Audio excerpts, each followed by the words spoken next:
Woodturners, Capt.Eddie here. Welcome to my shop. Today I've got something for you. A lot of guys have been buying my round cutters along with the square and the triangle and the diamond cutters and making their own tools, because that's what I'm into, saving you guys a little bit of bucks on turning. Well, they've been asking me, when I'm doing the round for hollowing, sometimes it doesn't cut. How does that happen? And I try to explain that scraping action is better than a plow action, and etc., etc. So today, I chucked up a gorgeous piece of cocobolo, and trust me, I will save this before it's all over with. Then I got out my round hollower and I added something to it. And I'll show you what this is in a minute. So if you know more about hollowing small pieces, things that I'm into, all you gotta do is watch. Let's start off with the what rather than the how. This is a piece of cocobolo. What I did was saw one side off, right on a bandsaw, and I'm going to save this thing before it's done. And then I took 1.25 inches, forced in a bit, and I drilled a hole about 1.5 inches or so deep, just to rush things along. I put a little shape on it just so you get an idea what shape is. Now that is the what. Now how is this? This is my Blackhawk hollower. I've got my round cutter on it. It's on my 3/8 bar. This is my rig. Alright, I added this little inspection light that I get at Harbor Freight. It's a little LED on it. It's great for looking down inside of pieces and seeing if the ornamentation's right in the bottom of a jar. That's what I got it for, and I keep one mounted on my ornamental lathe nowadays. But I tape this on because I want you to see inside this piece. Now, I'm going to hollow this at about 1800 RPMs. And I'm going to show you what happens when the cutter is flat and when I roll it up on a 30-degree angle. Now, traditionally I'll call that opening the cut. If you're using a gouge or a scraper, it's opening the cut. So on this piece, once you stick it in and start hollowing, you're going to be able to do all right when it's maybe 1.5 inches. When it gets to be 2 inches out, you're going to run into a little bit of problem, and that is the bottom of the cutter. Let's see if I can zoom in and show you this. There's going to be a little bright spot right up in here. And that's because this is rubbing on the side of this piece before the blade can get to it. Let's turn it around and look at it straight on. Now, I don't have a graphics package so I can do this. But the curve of the piece, hold on, I know how to do this. I think I have it. Let me show you what happens. This would be the curve. I got to get all these pieces up here in the camera. Alright. This would be the curve of your piece. And you're trying to cut up here on the side, and you see the bottom, it hits right there. See where I'm pivoting? So when I'm going straight across, my cutter's not making contact. And I'll show you more about what this is in a moment. But all I'd have to do is adjust the cutter to get the cutter out in front of the steel, and it will cut. So I'll go from rubbing, and you have no idea how hard this is to look at a camera 7 feet away and do this all in one. Okay. But you pay me good, so we'll do this.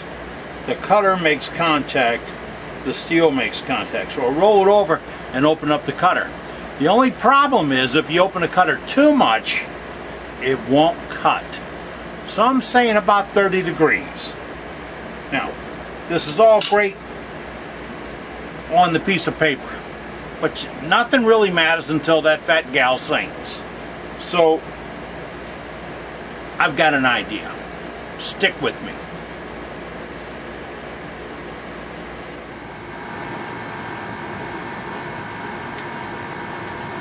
let me go back a little bit and tell you how this got started. A couple of weeks ago, two fellows at the Bayou Wood Turners, Johnny Green and John Barrios, did a demonstration on deep bore hollowing. Real deep. Johnny Green showed his boring rig, which is, I think, 1.5 inches or 2 inches in diameter, and it's maybe 10 foot long.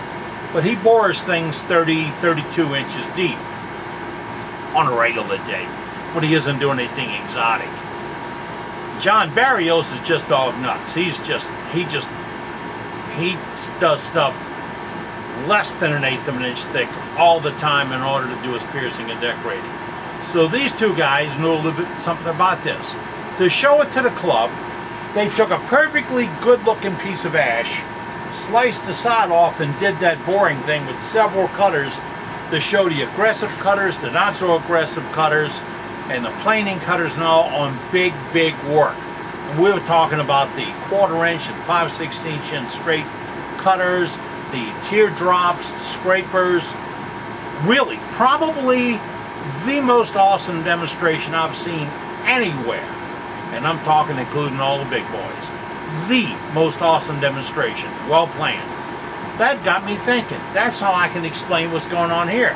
And one part of the demonstration was, and they use this when they hollow, they put an extremely bright halogen bulb on their cutter, send it down the tube, and in reverse of what I do for hollowing cowboy hats and large thin bowls is put the light on the outside and turn to the light. They have the light on the inside and they turn to the light. So when they're looking at the outside, they create a nice even glow after they've agreed on a depth, and they'll turn a piece down to less than 1/8 of an inch.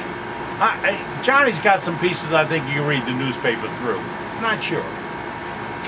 So in order to do that, I put this little bitty light on this little bitty cutter, because mine's only 3/8 inch diameter, and so I've got a little 1/4 inch light, and didn't get as exotic.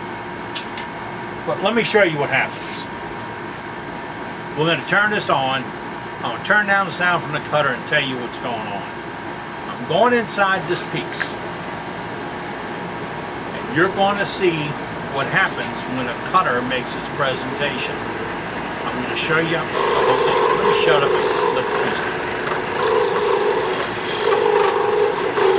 This is a piece of cocobolo.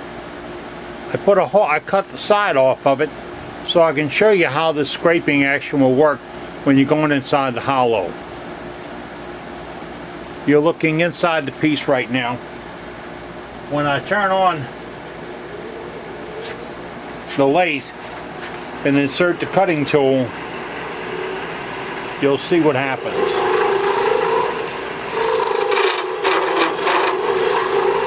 See if I can get the light adjusted a little bit better.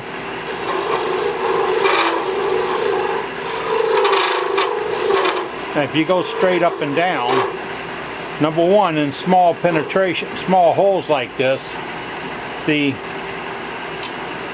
bottom of the tool will hit. So when I go straight up and down, my cutter won't touch because I have too much bar down there. So I'll roll it over, and I'll, number one, get a scraping action, and number two, get a smoother cut, and the bar won't be in the way. So there's a couple of things happen by going, I'd say 30 degrees. And don't hold me to that because I didn't measure it. Now, my light keeps unscrewing, and I guess I could stop that by a drop of super glue or just stronger fingers. The vibration harmonic setup. But as you can see, on the slight angle, I don't get catches. And if I roll it over a little bit more, I get too much bounce.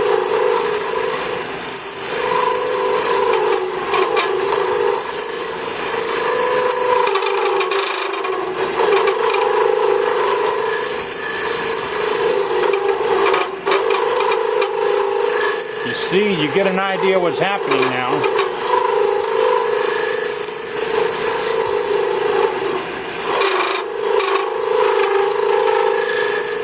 And oh yeah, with the side open, You also get rid of the shavings a whole lot better than with the piece closed up. That's nifty how they just dump out at one spot. But in there, see if we can get back and get you a little bit better picture here. Got some pretty good looking finishes in there. Let's turn the big light out again.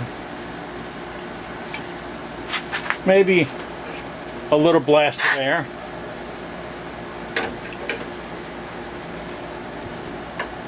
See? That's alright. Got a little chatter going on in there that'll sand right out a little wet paper. Otherwise, that's pretty good hollowing.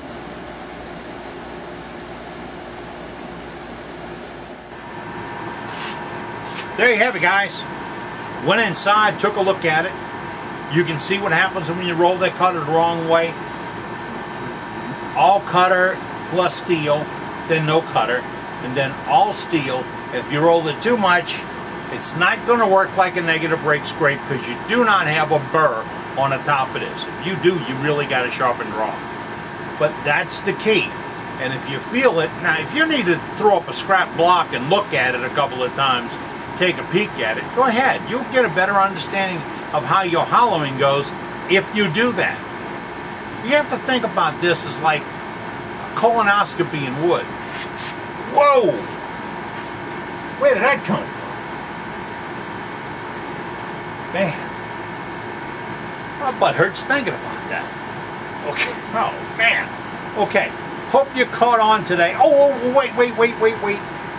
I've heard a lot of guys call me, say, my cutter comes loose. Not the round one so much because it doesn't have anything to give it impart. Okay. The square, the triangle, and the diamond. How do I stop that?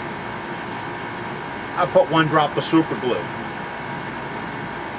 Put the square on, put a drop of super glue, tighten the screw up. No vibration, no chatter, no movement, nothing. And I can cut down the edge, point, roll it, everything. It doesn't move. How do I get it off? That spark lighter I have for doing my barbecue pit. Warm.